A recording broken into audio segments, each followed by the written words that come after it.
Hi, friends. I'm Shelley, the manager of the Youth Services Department at Skokie Public Library. And we are here this month to talk about books by and about Hispanic and Latinx people. I have Caitlin and Gudrun here to help share some of their favorites. And you will find at some point two book lists in the chat. Okay, there won't be a chat. Never mind. We're having some technical difficulties, so it's okay. We do have some lists that we can share with you. And as a disclaimer, I included some books in the lists and in this talk that were focused on Brazil, which is not considered Hispanic, which i.e. is a Spanish-speaking country. I did it from good intention to be from Brazil. I did it with good intentions to be more inclusive, but I hope this does not create harm for anyone. And if it does, I apologize and take full responsibility for that. If you have, we're not going to have comments and questions. Okay. This talk will be available here where you're seeing it on our Facebook account. All right. So let's start with picture books for our preschoolers. Gudrun, can you start us off? Yes. Thank you. I have a wonderful book that that's just summer. It's called Paletero Man, and it's written by Lucky Diaz, and it was illustrated by Micah Player. Do you speak Spanish? ¿Hablas español? Even if you think you don't, you probably know what a paleta is, at least if you're from Chicago or from Skokie.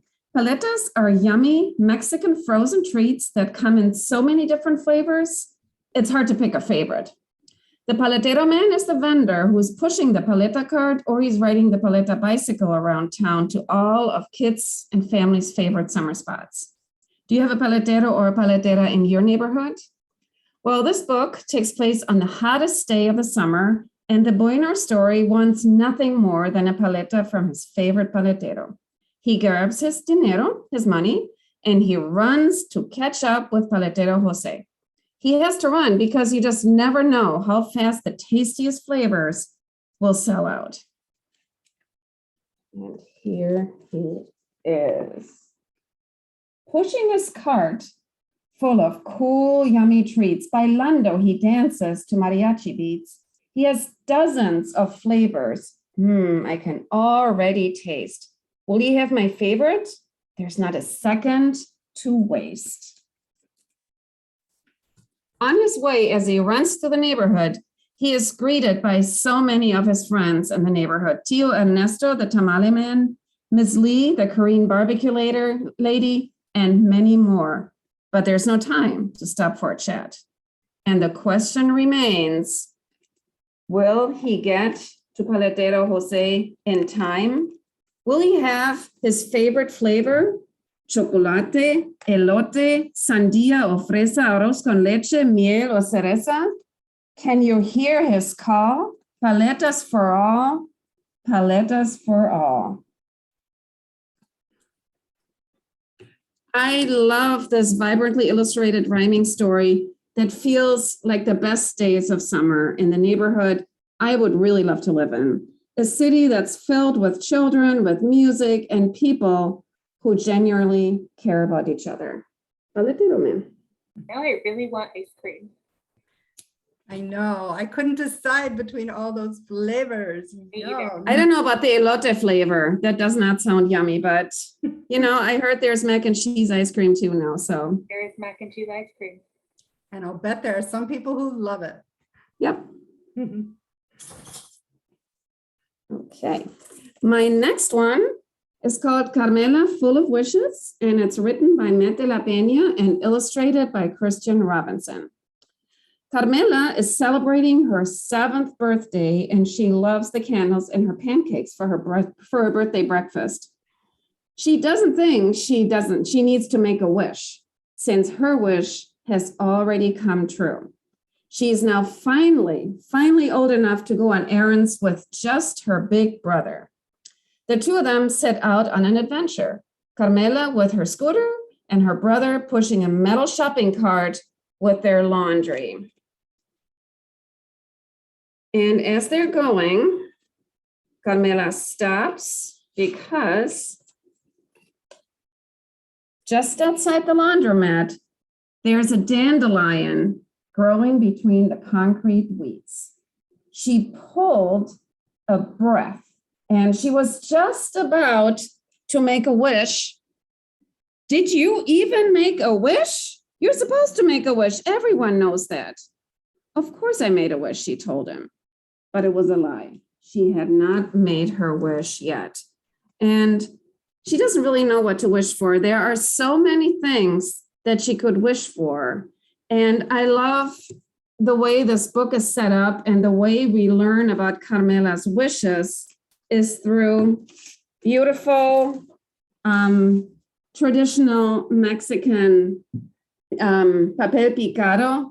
And we learn through those wishes that her mom works at a very expensive hotel and her dad has been deported. This story takes place in a migrant agricultural community where the air smells of marigolds, overturned earth, and even fresh manure. When Mette LaPena and Kristen Robinson, the author and illustrator of this beautiful picture work together, great things happen. And this book is just another example of their amazing teamwork. Carmela, full of wishes. My next one is the one that Shelley was talking about, and that is the Brazilian title. It is called Leah and Louise, Who Has More? It's written by Ana Crespo and illustrated by Giovanna Medeiros. And this book is part of my new favorite picture book series. It's the Storytelling Math series. There are a lot of great math books out there, and I've done our math sheets, so I know there's lots of great math books out there, but many of them are really good at introducing a math concept. They aren't such great stories. This series is written and illustrated by a variety of diverse authors and illustrated, and it passes both the math and the great story test. The title is written by a Brazilian author and illustrator team, and the topic is a very familiar one among siblings. Who has more? Luis is just a bit older, and he loves to brag. Leah is kind of used to it and doesn't usually mind. The family lives above their store that sells yummy Brazilian food, which is super convenient for Leah and Louise when they're hungry for a snack. So when they're hungry for a snack, they go down to the store. Louise picks a bag of biscoito de polvillo, and those are tapioca biscuits. Leah gets 2 coxinhas de gallina. Those are chicken croquettes. And all is good until Louise starts bragging that he has more. And when you look at it, yeah, it looks like he has more, right? He has a whole bag full. But what does more really mean? There are more biscoitos in Louise's bag, but what happens when you put the snacks on the scale and you compare? Who has more now? I love how this story, as well as all the others in the series, has the kids themselves problem solve and come up with ideas. Also, you'll find a really handy glossary in the back of Portuguese words and some really fun exploring the math ideas at the end of the book. So parents or caregivers or even kids can come up with other ideas how to explore the topic of measurement and comparison. So those are really fun activities you can try at home. And that was Leah and Louise.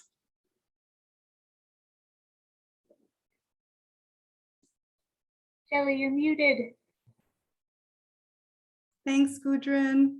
I also love math books that have a real story to them. So thanks for sharing that one.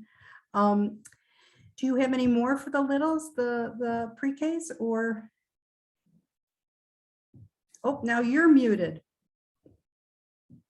Gudrun, you're muted.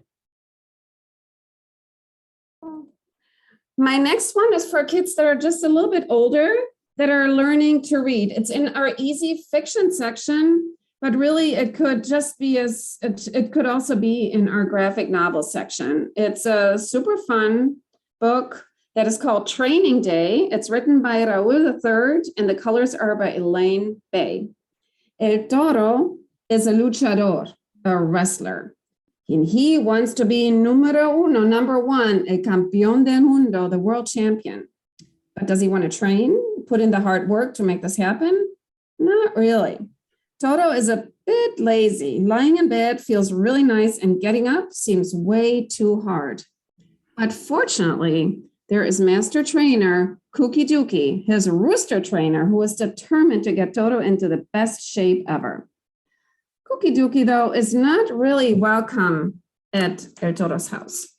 And you can kind of see that. And here he comes. He's all excited. Training day.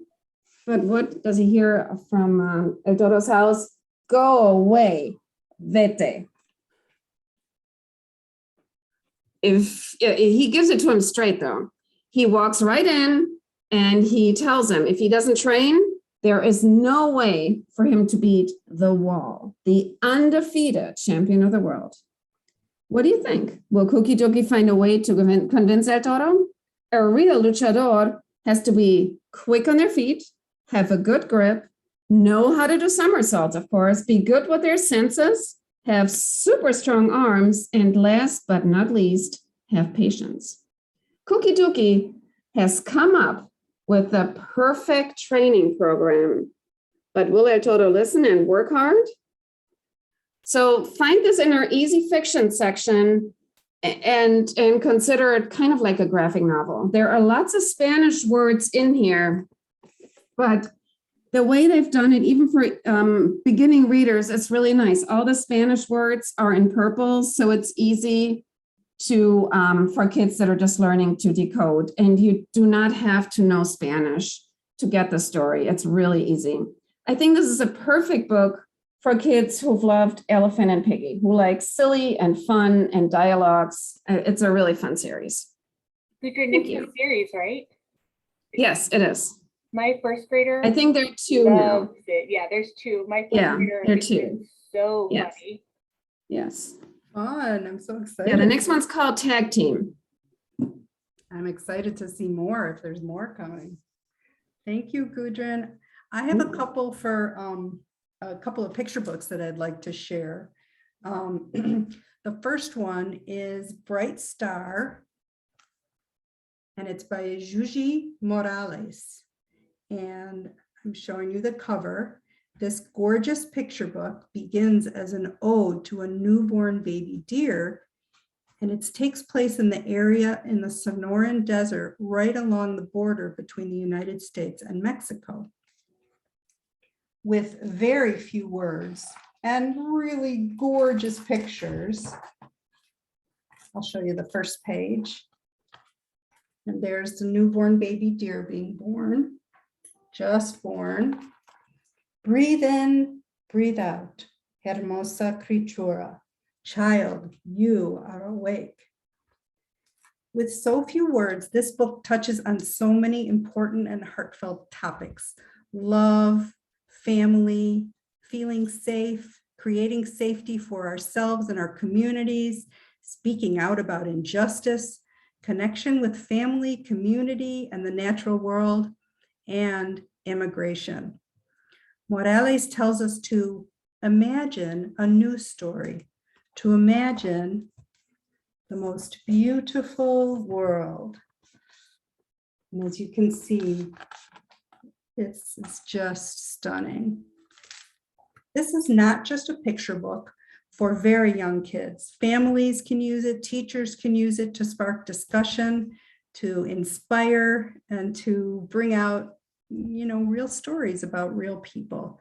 So I love this one, Bright Star, and it's relatively new. I think it's gonna be an award winner, but who knows? I'm not gonna bet on it, but I feel like it could be. And Juji Morales also wrote Dreamers, and that was an award-winning book. So we'll have to keep an eye on that. Another book that I really love, and I love beautiful picture books. Oh my gosh. This is not brand new, but it's certainly gorgeous. It's called Maybe Something Beautiful, and it's written by F. Isabel Campoy and Teresa Howell, and it's illustrated by Rafael Lopez. And let me just read you the very first page. And if you can look and see here, the book starts out a little bit with gray colors. I'm just going to do like that so you can see it. And it's because Mira, the girl in the story, is feeling a little gray. In the heart of a gray city, there lived a girl who loved to doodle, draw, color, and paint. Every time she saw a blank piece of paper, Mira thought to herself, maybe. And because of this, her room was filled with color and her heart was filled with joy. Mira starts to draw colorful pictures and gives them away to the people in the neighborhood. Then she tapes a picture of a sun to a building, a very colorful picture. It made a little difference, and she was happy about that. It added a little color, but Mira wanted to make a big difference. And when a muralist sees Mira's son, the two of them start to paint pictures right on the gray walls. Someone starts to play music. Others in the neighborhood join in, and they paint and dance to Latin rhythms. The illustrations, like I said, start out mostly gray, but end up beautifully colored. Let me show you some of the color in this book. It just gets more and more vibrant. It's just beautiful. This is based on a true story, and it's illustrated by Rafael Lopez, who's the muralist who actually helped create what became known as the Urban Art Trail outside of San Diego in East Village. I get to visit San Diego regularly, and I can't wait to check out some of this art. Another cool thing I wanted to show you about this book is this little sticker right here. This is a wonder book, and it's part of our new collection of books, which include an audio reader right inside. So you don't need a CD player, but you can listen to the book and you can read along, or the book, it even has some questions and thoughts about what you can answer, questions you can answer about the book. All right. And then for little older kids, I have Just Ask. Be Different, Be Brave, Be You by Sonia Sotomayor. And it's illustrated again by Rafael Lopez. So he illustrated both this one and Maybe Something Beautiful. Sonia Sotomayor is the first Latina to sit on the Supreme Court. When she was just 7 years old, she was diagnosed with juvenile diabetes. She had to test her blood and give herself insulin shots every day, sometimes more than once a day. And that made her feel different. She wrote this book to show that even though we are all different, we have a lot in common. Just like a garden where thousands of plants bloom together, she says, every flower, every berry, and every leaf is different. Kids are all different too. If you ever wonder why someone is doing something different from other kids, just ask. As Sonia and her friends plant a garden, we meet friends who are different. A friend with asthma who has to use an inhaler, a friend who uses a wheelchair, a friend who is blind and has a seeing eye dog, a friend with autism, and a friend with ADHD. As we meet these kids in the story, we learn how all of them are special and can help make a beautiful garden. All right. Caitlin, I want you to get in on things too. What do you have to share with us? I have so much to share with you. Oh boy. Well, I have this book. It's called When We Love Someone, We Sing to Them, or Cuando Amamos Cantamos. And I feel like this one is, you sort of led into this book perfectly with your last book when you talked about colors making your heart fill with joy. This book is a book that will crack your heart open in the very best way. It will fill it up with love. In this book, which is written by Ernesto Javier Martinez, we see a young boy learning about the serenade, La Serenata, from his dad, who, and I have to show you this picture because I described it as a color and movement-filled cloud of love butterflies, and tell me if I'm right. Gorgeous. Right? Beautiful. When we love someone, we sing to them. We send our love through song. We voice our heartfelt wishes. We craft soft music kisses. The boy, as you can see, is absolutely enraptured, and he asks his father to help him write a song for a boy who loves a boy. The pictures throughout this book are filled with emotion, and we see in that frame the father struggle for just a moment with this request before absolutely wholly embracing his son and helping him write the most spectacular love song. This lovely book is written in both English and Spanish side by side, and each illustration by Maya Cristina Gonzalez is rich and full of feeling. I am not exaggerating when I tell you that I tear up every time I read it. Find someone you love and curl up tight while you read this one. Sing your love. And then for slightly older kids, I would say second and third graders, I have Stella Diaz Has Something to Say. I love reading books that are set in places where I've been, and this book takes place in nearby Arlington Heights, Illinois. Stella, who is a new third grader, feels like she's on unstable ground. Though she's growing up in a bilingual household, she still struggles to pronounce some English words, and she sees a speech therapist to help. She also is not totally confident speaking Spanish. She's shy and she's a bit nervous at school. And when she finds out that she is, quote, an alien because she only has a green card, she wonders if she will ever feel normal. Luckily, she has a supportive family and some good friends, and with their help, she begins to shine like the star she is. This book is peppered with Spanish words and descriptions of amazing sounding food. I am not kidding. Everything that they make in this book sounds delicious. And there are pictures throughout that are really cute and add a lot to the story. I also love that this story is not so loosely based on the author's own life. Angela Dominguez says it is, and I'm quoting, 82.3% rooted in her own childhood experiences. This book is an excellent choice, like I said, for second and third graders. And once you fall in love with Stella, and I guarantee that you will, you are in luck because it's a series. Once you've aged out of Stella, you can pick up the first rule of punk. This is another story about finding and using your voice. It is set in our neighbor city, Chicago, and it is written by Celia Perez. Moving is hard, and carving out a space that feels like home is even harder, and that is where our book begins. When her parents split up, Malou, which is short for Maria Luisa, moves to Chicago with her mom, who really just doesn't get her. She feels like a misfit, or she calls herself a weirdo pie chart kid, because she is made up of so many parts, none of which seem to meet anyone's expectations. It also doesn't help that her very first day at school, she breaks the dress code and she ticks off this school queen bee. Will she ever find a way to fit in? I think a better question is, does she need to? So this again is about finding and being true to yourself.